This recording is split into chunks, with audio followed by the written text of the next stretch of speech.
Making your way in the world today takes everything you've got. Taking a break from all your worries sure would help a lot.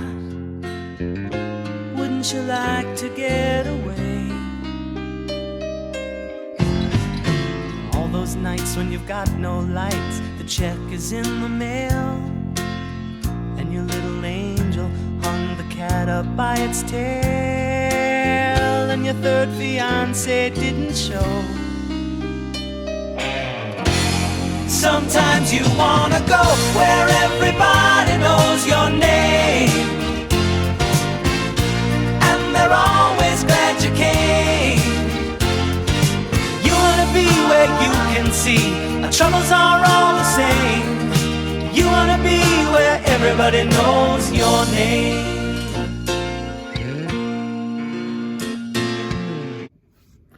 Hey everyone, and welcome back to the Will A Bear Show with Will A Bear. I am, of course, Will A Bear himself.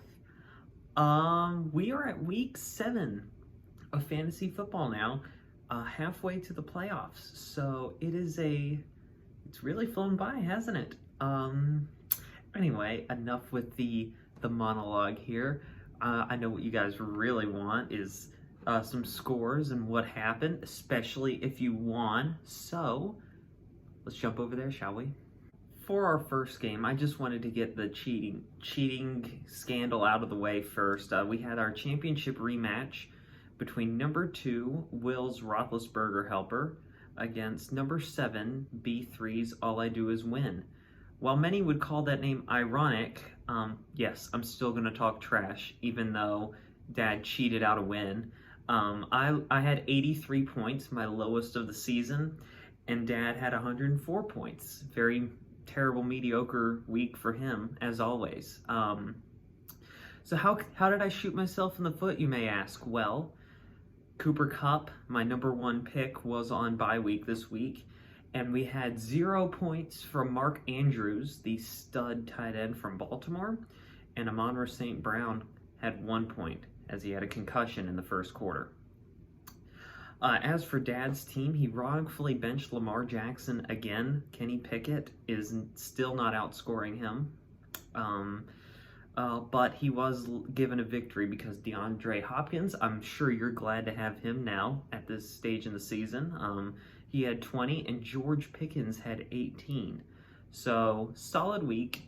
Dad advances for his 2nd win of the year. Game number 2 may be our greatest upset in fantasy football history.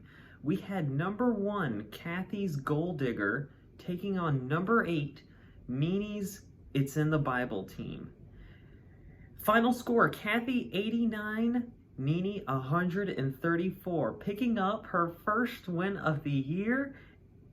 And it was not even close. An outstanding week for Nini, and she's finally rewarded with a W.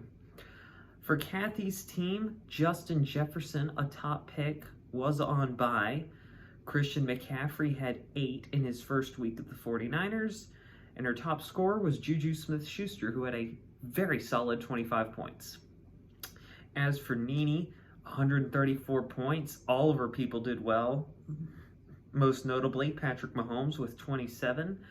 And what could be the biggest offseason free agency pickup, Travis Etienne, now the sole running back in Jacksonville, had 19 this past week.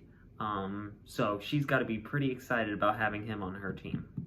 Game number 3 featured number 6, Porter's First Down Syndrome, taking on number 3, Dee Dee's Yellowstone Bisons. Final on that one, Porter was victorious, 140-91, a 50-point victory. Just an outstanding performance. Joe Burrow for Porter Ward, 39 points. Outstanding. And then George Kittle, tight end for the 49ers, picked up 22. Great performance from Porter. You can't be upset at all with that one. As for Dee Dee, kind of like the Cooper Kupp having bye Justin Jefferson, it was even more so hurtful for his team as Josh Allen, the official number 1 pick of the draft, was on bye, as was Stephon Diggs, Didi's #1 receiver. So at quarterback, he started Matt Ryan, picked up 9 points, and now the Colts announced that he is, quote, benched for the rest of the year. That's how bad he played last week. So very tough luck for Didi. But moving on to next week, you'll get Josh Allen back. I expect big things. Finally, our game of the week is probably the closest high-scoring game I've ever seen, including last year. Number 5, Mom's This Girlie's on Fire, tooketh on number 4, Mason's Cleveland Massage Team. Mom had 166. Mason had 166.4. Outstanding game. I cannot believe how good it was. For Mom, Josh Jacobs had another outstanding week with 37, and Mike Williams had 22, though he did have a pretty serious injury, so he may be out for the next few weeks. For Mason, Austin Eckler once again went off with 38, and Jamar Chase had 33 in a multiple touchdown effort for Cincinnati. As for Mason, he also had a pretty big injury. Breece Hall went on injured reserve, who's been a key part of his fantasy lineup. But Kenneth Walker, Seattle running back, picked up 29 this past week, and he'll be looking to fill the shoes. So it really looks like Mason's just chugging along. But the fun thing about this game, 0.4 margin of victory, Mom's Stevenson from New England had 24 points on Monday Night Football, and he needed literally 4 more rushing yards in order to pass Mason. And I think he finished the night with 39 rushing yards, but he had a couple touchdowns and 4 rushing yards short. So, wow, what a game. The final for Mom and Mason's game actually brings me to our meme of the week. Take a look.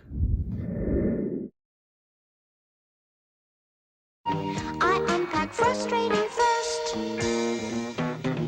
reached in and found the word worst.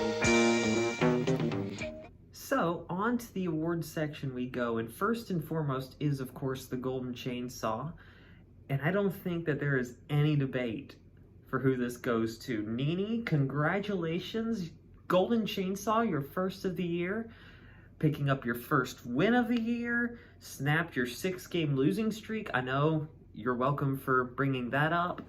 And just, you did it in incredible style too. You beat the #1 team. Nini, Golden Chainsaw. Vacuum award goes to Kathy. Her 89 points is her lowest of the year, which is actually the best probably out of all of us. I think Porter is the only team who has not scored in the 80s yet this year. He has a 97 as his lowest score. Not a horrible week, as I said, but you lost to a winless team. Nini, good job. Insightful foresight is kind of layered. It goes to Dad because follow me here for a second.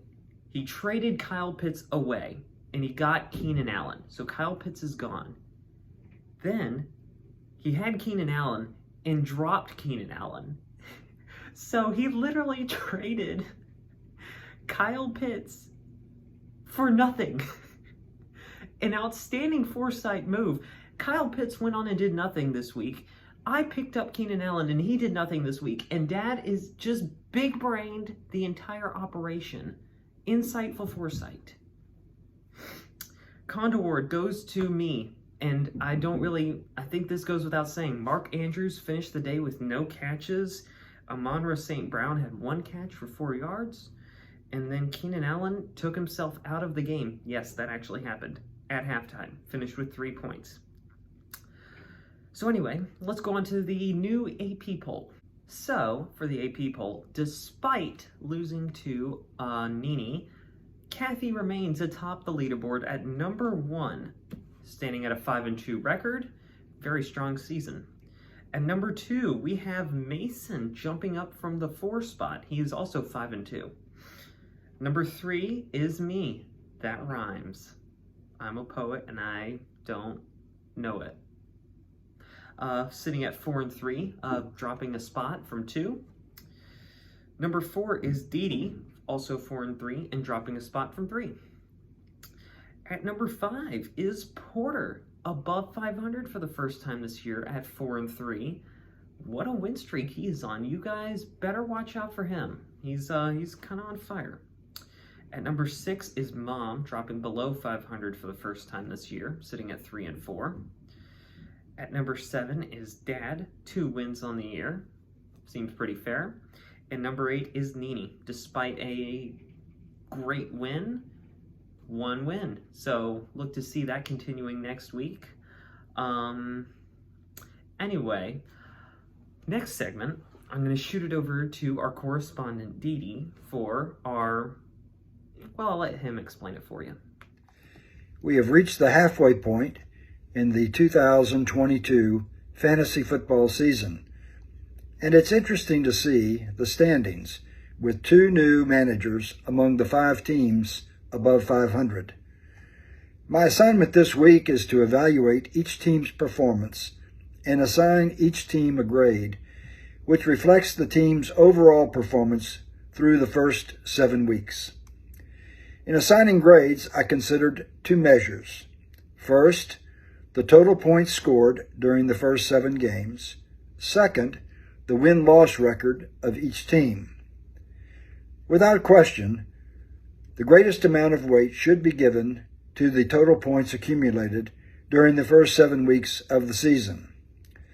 As I have asserted in the past, team managers are responsible for picking their starters each week and deciding which players on their roster have the potential to earn the most points. Managers cannot do anything to influence what an opposing team does, and they are unable to control the points scored by an opposing team. The table you see shows the total points accumulated during the first 7 weeks of the season. Sabrina, Kathy, and Mason separated themselves from the 5 remaining managers and received A's for this measure. 6 teams scored more than 830 points. 1 team scored 741 points, and the lowest scoring team fell below 700 points. The second thing I considered in assigning grades is the season records for each team. The table you see shows the ranking for each team based on wins and losses. Kathy and Mason have 5 wins and 2 losses and earned A's for their records, while Will, Porter, and Didi earned B's for their 4-3 records. 3 teams had sub-500 records. 1 was awarded a C, and 2 were awarded D's. The mid-season grade was determined by awarding 4 points for A's, 3 points for B's, 2 points for C's, and 1 point for D's. As I stated earlier, the total points accumulated was given more weight than the other measure of season records. I doubled the grade points for total points accumulated. Kathy and Mason are tied for first with 12 points. They both earned A's. Sabrina is third with 10 points, and Will is fourth with 9 points. They both earned B's. Porter and Didi are tied for fifth with 7 points, and they received C's. Bill is 7th with 4 points, and Nini is 8th with 3 points. They both received D's. Those are my grades for the first half of the season. 2 A's, 2 B's, 2 C's, and 2 D's. In the spirit of Halloween, I wish all the league managers spooktacular success in the second half of the season. I will now turn it back to Will Abare. Yeah, so just to summarize for y'all, I'm the only A, and the rest of y'all are F's. Actually, Dad's team is a Z minus. I liked that grade the most. But that almost wraps us up for Will Abare's show. Thanks to correspondent Didi, of course. Where would we be without him as a show, without that? But next week, we have some fantastic games. Number 7, B3, tries to take his win streak to the next level, taking on number 4, Didi. I expect that to be a very good matchup to watch. Number 2, Mason takes on number 8, Nini. So, same thing goes there. Number 5, Porter against number 6, Mom. And then the Chutes and Ladders match. Number 1, Kathy, and number 3, Will. It's a great matchup. It's going to be an exciting week. I cannot wait for it. But that about wraps us up for the Will Aber Show with Will Aber. I'm, of course, Will Aber. Make sure you set up your fantasy lineups by Thursday Night Football. Until next time, I'll see ya.